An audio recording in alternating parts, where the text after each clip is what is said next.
ஆன்மீக நண்பர்கள் அனைவருக்கும் அன்பு கலந்த வணக்கங்கள்.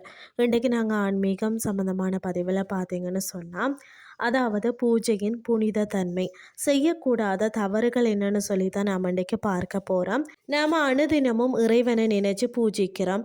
அப்படி செய்யும் பூஜையில் நாம் செய்யும் சிறிய தவறானதை பார்த்தீங்கன்னா பூஜையின் வலிமையை குறைக்கும்னே சொல்லலாம். பூஜையின் போது செய்யக்கூடாத தவறுகள் பற்றி தான் நாம் இன்றைக்கு பார்க்க போகிறோம். அதாவது பார்த்தீங்கன்னா பூஜையின் போது விபூதியை நீரில் குழைத்து பூசக்கூடாது. அதாவது தீட்சை பெற்றவர்கள் மட்டுமே விபூதியை நீரில் குழைச்சி பூசலாம். பூஜை அறையில் தெய்வ படங்களை வடக்கு பார்த்து வைத்தால் சாபம் உண்டாகும்னு சொல்லப்படுகிறது.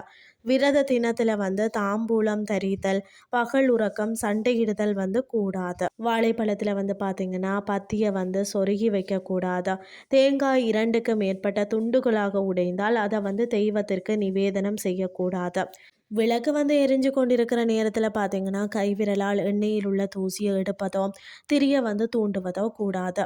ஈர உடையுடனும் அதாவது தலை குடுமியை முடியாமலும் தலையிலும் அதாவது தோல்லையும் துணியை போட்டுக்கொண்டோ கட்டி கொண்டோ வழிபாடு செய்யக்கூடாது.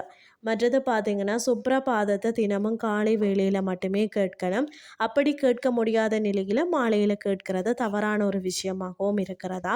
மற்றது பார்த்தீங்கன்னா பகவானின் மந்திரத்தை சொல்லி பிரார்த்திக்க தெரிந்தவர்களுக்கு எப்போதும் எல்லாமே வெற்றி தான். காலையிலையும் விழிச்ச உடனே நாராயணனையும், இரவு தூங்குறதுக்கு முன் சிவபெருமானையும் நினைக்கணும். கஷ்டங்கள் நீங்கணும், நினைத்தது நடக்கணும்னு சொன்னால் எளிய வழி தீபம் ஏற்றுவது தான். தீப ஒளி இருக்கும் இடத்துல தான் தெய்வ அணுக்கள் நிறைந்திருக்கும். வீட்டில் எங்கெல்லாம் முடியுமோ அங்கெல்லாம் தீபம் ஏற்றி வைக்கலாம். தீபத்தில் இருக்கக்கூடிய எண்ணெய் தான் எரியணுமே தவிர திரியல்ல. திரி எரிந்து கருகாமல் பார்த்து கொள்ளணும். விளக்கை ஏற்றும் போது வீட்டில் பின்வாசல் இருந்தால் அந்த கதவை மூடி விடணும். புழுங்கல் அரிசியால் சமைக்கப்பட்ட உணவை தெய்வங்களுக்கு நிவேதனம் செய்யக்கூடாது. மற்றது பார்த்தீங்கன்னு சொன்னால் மாயிலை தோரணங்களுக்கு பதிலாக பிளாஸ்டிக், பித்தளை இதெல்லாம் மாவிலை போன்று தோரணம் கட்டக்கூடாது. வீட்டில் பூஜை செய்து முடிச்சதுக்கு பிறகு துளசியை கையில் வச்சுக்கொள்ளணும். என் பக்தன் எங்கு சென்றாலும் நான் அவனை பின்தொடர்ந்து செல்வேன் என பகவான் கூறியுள்ளார். அதனால் ஒருவர் கையில் துளசி இருக்கும் வரை விஷ்ணுவின் துணை அவருக்கு உண்டு.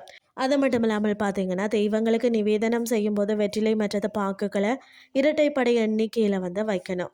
பூஜைக்கு உபயோகிக்கும் பாக்கு, வெற்றிலை, அனைத்து வகை பழங்கள், பூக்கள், தர்ப்பங்கள் மற்றது பார்த்தீங்கன்னா ஸ்மித்துக்கள் போன்றவற்றை பூமியில் நேரடியாக வைக்கக்கூடாது. தட்டு போன்ற பொருட்களின் மீது வைக்கணும். இன்றைய ஆன்மீகம் சார்ந்த பதிவு உங்களுக்கு பிரயோசனமாக அமைஞ்சிருக்கும்னு சொல்லி நானும் நம்புகிறேன். இதே மாதிரி மற்றொரு ஆன்மீகம் சார்ந்த பதிவோடு உங்களை சந்திக்கிறேன். நன்றி.